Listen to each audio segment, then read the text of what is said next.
Look, let me start by welcoming our special guest of honor, the redoubtable president of our western neighbor, the Republic of Cote d'Ivoire, His Excellency Alassane Ouattara, with the formal celebration of the 67th anniversary of Ghana's independence. I thank the children from across the country for their excellent march. I thank the cultural leaders from across the country on their magnificent display, which has showcased some of the best of Ghanaian culture. I thank the officers, men and women of the Ghana Armed Forces, the police service, and the other security services for the display of honor, pomp, and ceremony. And I thank them all for their willingness to put their lives on the line to secure the safety of our nation, the peace of our society, and the sanctity of our property. I'm sure it's not too late to extend warm congratulations to you, Monsieur le Président, and your country on staging the most successful AFCON and the dramatic exploits of your national team that ended in your winning the continental competition and being crowned African football champions. As next victory over Kotoko is in the same direction. Congratulations to you, to Cote d'Ivoire, and to the elephants. As we all can see, this year has begun with the victory of the elephants.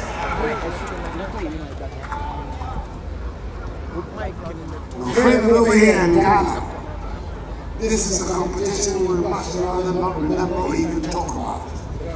But Ghana and Cote d'Ivoire are good neighbors, and we cannot begrudge your excellent performance and learn from the many lessons that AFCON 2023 has to teach. Welcome to Ghana, Monsieur le Président, and thank you very much for honoring our invitation and joining us for our independence anniversary celebrations. Ghana is your home. The relationship between our countries is as it should be. We share a common boundary, a common history, and a common culture, including common languages, and as we both say, Akwa. We're greatly honored by your presence, and we pay homage to your distinguished leadership, the eminent, in the annals of contemporary Africa, which has brought your country back from the chaos of painful civil war and its aftermath, back to the stability and prosperity that have been traditionally associated with Cote d'Ivoire. The strong bonds of friendship and cooperation that have existed during our respective 10 years of office are evidenced by two key developments. First is the agreement for strategic partnership that was entered into by President Ouattara and I on 17th October 2017 during my first year as the president, which has paid off, especially in the cocoa sector, by enabling our two countries to coordinate our policies over cocoa, which we are the world's biggest producers, accounting jointly for some 65% of global output. This has been a considerable benefit to our respective farmers, who have received the highest price per bag of cocoa in our respective history. The other is a mature manner in which the maritime border dispute between our two countries was settled by the Maritime Court in Hamburg.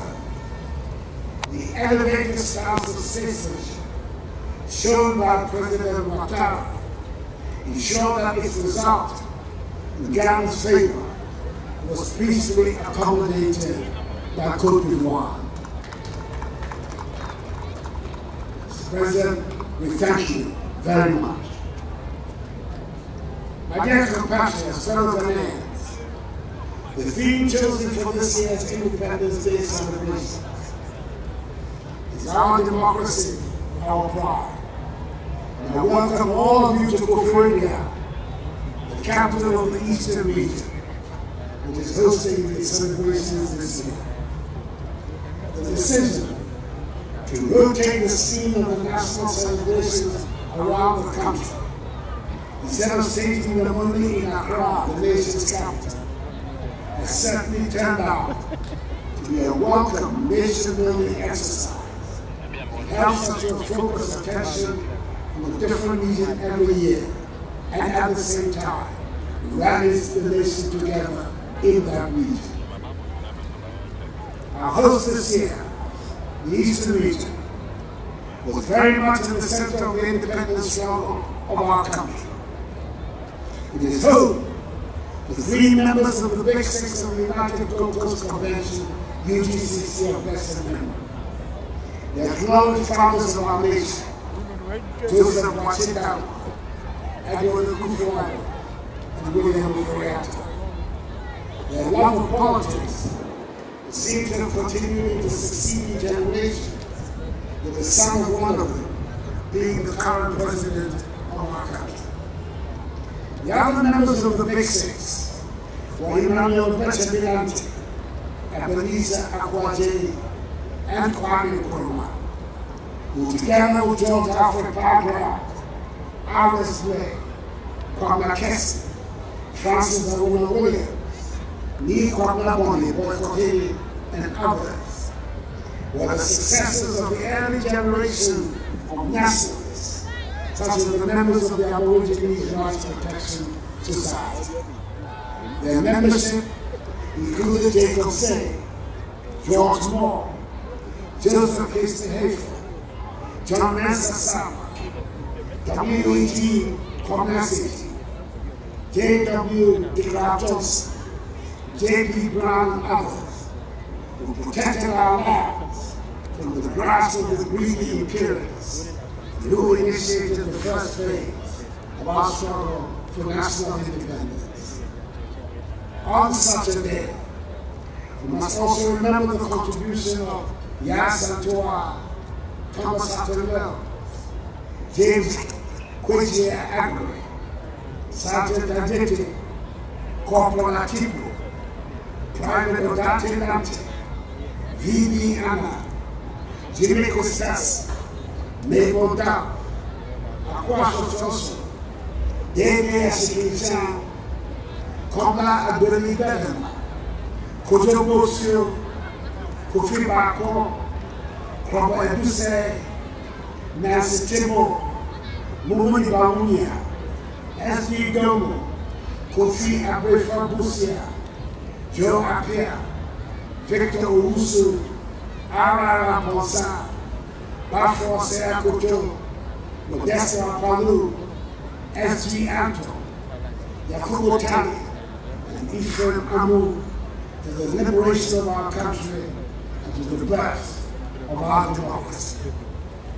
The work of all these great patriots culminated in the immemorial words of our nation's first leader, Kwame Nkrumah, when he stated on the eve of 6 March 1957 that, at long last, the battle has ended. Ghana, your beloved country, is free, free forever.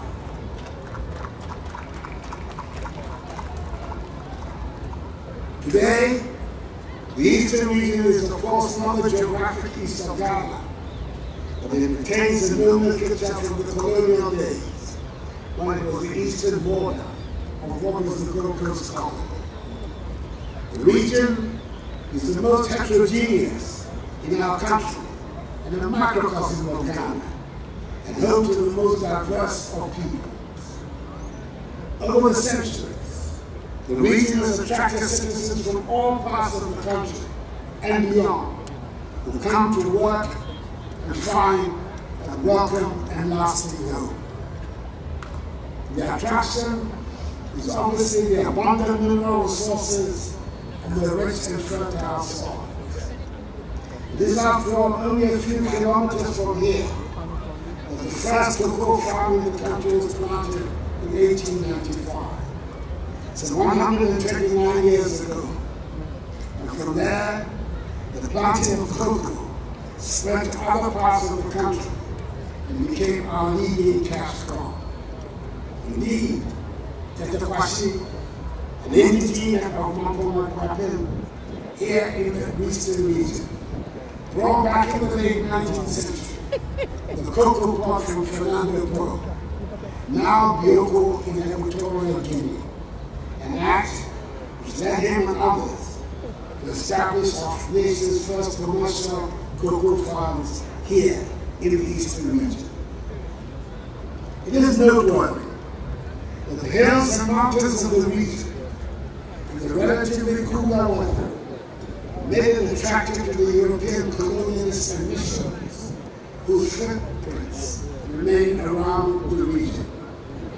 It is not surprising, therefore, that the region is home to many educational institutions, including the first middle school and first training college in the country, both in the Nkommo. The old and beautiful stone churches along the scenic mountain road of the Equatorial Hills remain an attraction. It must surely be, as a result of the Kwapin Tree being the first Ghanaian language to have been written, that the culture and mannerisms of the people became adopted in the formal recognition and rendition of Ghanaian culture. When we say it is a part of Ghanaian culture to be respectful in conversation, I dare say the source must be the legendary Kwapin insistence that even an insult must be preceded with a peace. They remain the repository of the rules of proper behavior. It is here in the eastern region that we find the beautiful and intricate beadworks that are defining features of Ghanaian jewelry. The Krobos are the masters of the ancient art and have modernized it to make beads attractive not only to the old, but also to the present generation as well. The eastern region is also the home of the Kwamos, Ghana's unquestioned leading entrepreneurs, and an example to all of us of what private enterprise can achieve. It is furthermore the home of the Achens, the single biggest ethnic group in the region, who founded one of the most ancient states of Ghana's history, with an unbroken record of chiefly government dating from the 14th century till today. You see, that's the thing. It is home When to they are doing it, they don't of the Agwamus, whose renowned military exploits extended to freeing Christian Morcas from the control of the day. And you see, when they are doing it, Our specific groups that make up the eastern region. oh yeah, I know. As I said earlier, It's a region where the whole of Ghana merges into a melting pot and lives in harmony, and different groups feed on the strength of each other for the good of the whole. This is the same scenario that is playing on the national scene, where different people have come together to form the Ghanaian nation and a national identity for the past 67 years. Fellow Ghanaians, we have good reason to choose as our theme and to celebrate our democracy and our pride at this 67th anniversary of our independence. We are a democratic nation, and not every country can make such a claim. It is important to note that the democratic system of government we have today was not given to us at independence. More than 100 years of British rule have not prepared us in any way for democracy. There is nothing democratic about colonial rule. Whatever we have today we have worked out for ourselves. All the defining elements of a democracy that are part of our governance architecture today, we've had to fabricate ourselves. Everything we know about elections today, and we know quite a bit, we have learned through hard practice, and in the past 31 years, we have been stable. We've not got a perfect system, but every time we've had elections during this Fourth Republic, it has been an improvement on the previous occasion. We have still learned, especially when it comes to the tolerance of opposing views. But we also know that we dare not relax, as there are many examples of countries that have disintegrated into chaos as a result of disputed elections. We know technology is a useful tool that we must embrace to make the electoral process more transparent. But we are very much aware that technology also now makes it possible and easier for the deliberate manipulation and propagation of falsehood to influence public opinion. When it comes to free speech and the vigorous media as indicators of a working democracy, I believe we can say we are doing well. There's no danger of dissenting voices not being heard on any subject, even though we have still more work to do on elevating the quality of our public discourse.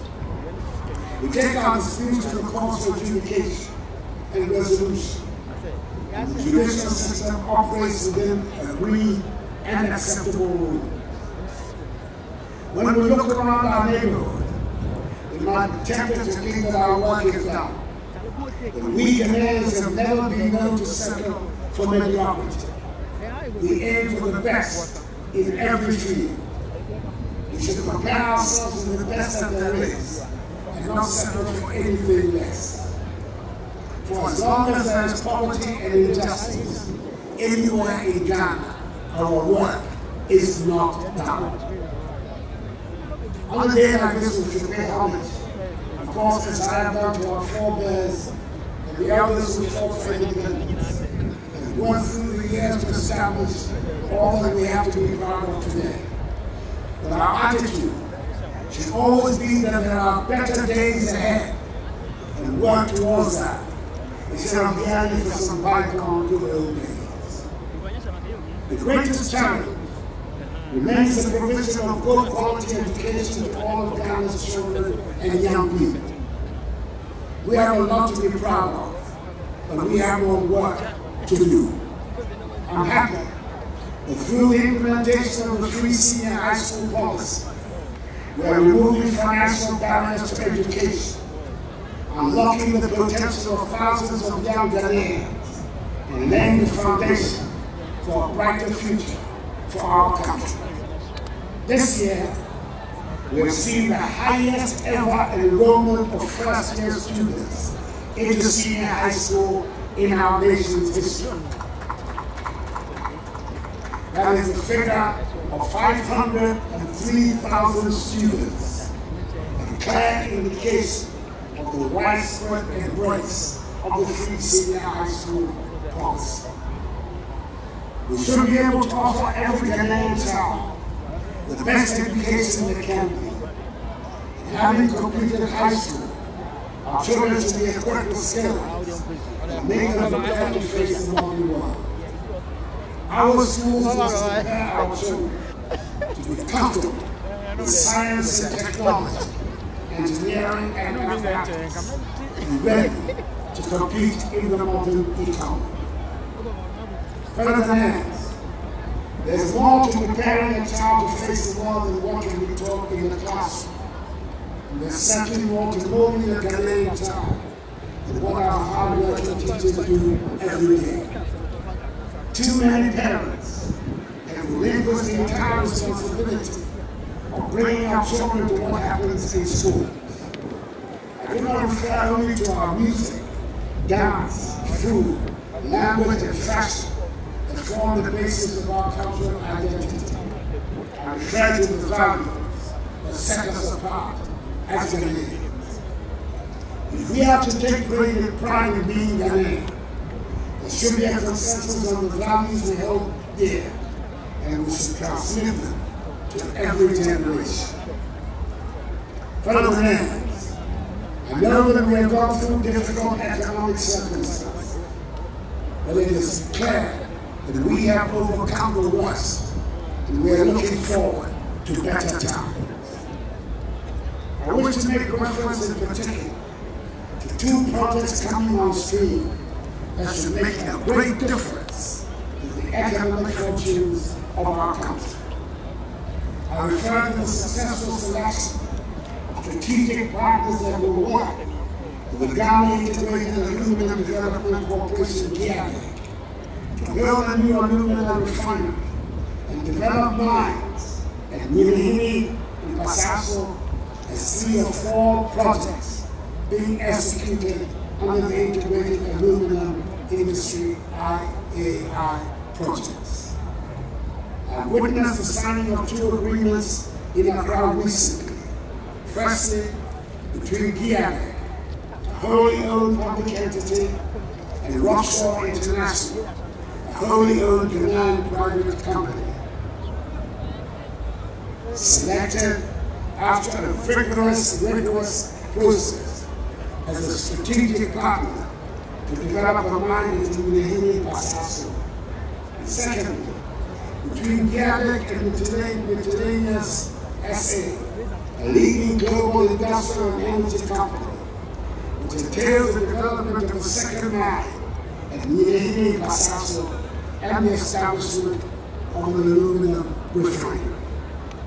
We are finally coming to the end of decades of exporting raw bauxite from the country.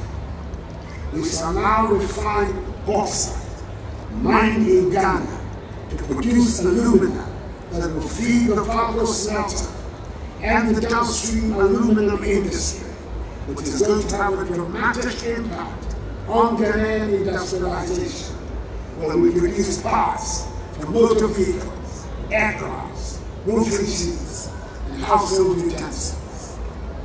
It has taken a long time for us to get to this stage. We've taken the trouble to make sure that we get it right. As an indie team, it is my hope that once litigation over the Atoa forest range in GP settled, we will be able to develop also the Chedi bauxite mine and refinery that will help develop employment and high-paying jobs for our people, and also ensure integration and value addition across the bauxite aluminum value chain. The other major project that is coming on stream, which is bound to make a dramatic change in the economy, is the Diaspora Link project, being spearheaded by Electrochem Salt Mine Limited, led by the dynamic Ghanaian entrepreneur, Mr. Dan Kwokli, aka Madam. After many years of disputes which prevented the exploitation of salt at the site, work has finally started, and salt will be mined on a large commercial scale. With its initial ability to produce some 650,000 metric tons of salt per annum, and expanding its productive capacity to 1 million metric tons this year, and to 2 million metric tons by 2027, at 99.9% purity. The Electrochem salt mine will be the biggest salt producing facility in the whole of Africa. These are figures that should spell a significant change in the economy and share us out. I am optimistic that together with other initiatives of this government, we are on the verge of a breakthrough in our economic fortunes. I must mention another important ingredient in the democratic structure which is needed for prosperity, which is the rule of law. Businesses can only prosper in an atmosphere that guarantees the rule of law. My compatriots, fellow Ghanaians, the rule of law is not an alien concept. It is not something that can be applied selectively. For it to be effective and have a positive influence, it must be applicable to all aspects of our lives and to all of us, on the streets, in offices and workplaces, to junior officials and chief executives, to traditional leaders and members of parliament, to famous artists, sportsmen and footballers, and yes, to the president too. We cannot hope for economic prosperity without adhering to the rule of law. There are few amongst us who equate the freedom that was proclaimed at the arrival of independence with the freedom to ignore the rules and regulations that should guide our lives. Aspirations for prosperity go hand in hand with the discipline necessary for the rule of law. Fellow Ghanaians, on the day we celebrate our nationhood, we cannot and should not leave out a reference to the physical state of the land that constitutes Ghana. We cannot claim to love Ghana when we treat with such disdain and total careless abandon the forests, the rivers, the vegetation, the creatures, and the soils that make up Ghana. The Almighty has been kind and generous to us, and our beautiful land deserves to be treated with tender, loving care. Unless we change how we treat the land, future generations will not recognize the Ghana they read about in the land we bequeath to them. I stay firm in my conviction that extracting the minerals we have been blessed with should not lead to the destruction of the forests and rivers. We should all dedicate ourselves anew to taking care of Ghana.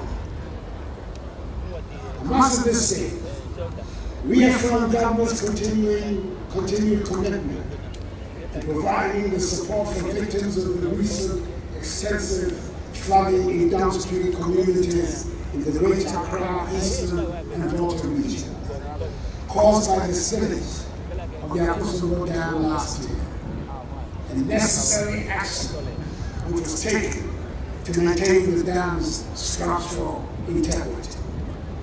As set out in the 2024 budget, government has set aside 220 million cedis, of which 80 million cedis has already been released by the Ministry of Finance to support the ongoing rehabilitation efforts for the affected communities. Government will stop at nothing to restore normalcy to the lives and livelihoods of all affected persons. Fellow Ghanaians, on Friday, 8th March, the 13th African Games will be officially opened in Accra, and we shall be playing host to 53 African nations that will participate in the Games. We've gone to a lot of trouble and expense to be able to stage the Games, and we're expecting them to be successful. I'm looking at our guest of honor, President Hassan Ouattara, and I wonder if I should draw some parallels. He has also just staged AFCON 2023, which was postponed to 2024, instead of the scheduled 2023. The Games here too should have been held in 2023 and were postponed to 2024. Football attempts to attract more attention. Therefore, the AFCON in Côte d'Ivoire dominated the headlines for the 1 month it took place. The warrior national team, their elephants, defied all odds and won the competition. I am not promising a Ghana clean sweep of track and field. That would be a miracle. But I'm promising a happy and exciting month for all our visitors. We in Ghana know how to set the lead. We did it in 1957, when we were the first African nation in sub-Saharan Africa to gain independence from colonial bondage. We have got other friends with doubtful beliefs, but we have always managed to get out of difficult situations with amazing grace. We owe it to ourselves and to the rest of Africa to be that shining black star. We owe it to ourselves and to the rest of Africa to continue to have a democracy of which we can be proud. And we owe it to ourselves and to the rest of Africa to be a prosperous nation. And we are getting there, and we shall get there.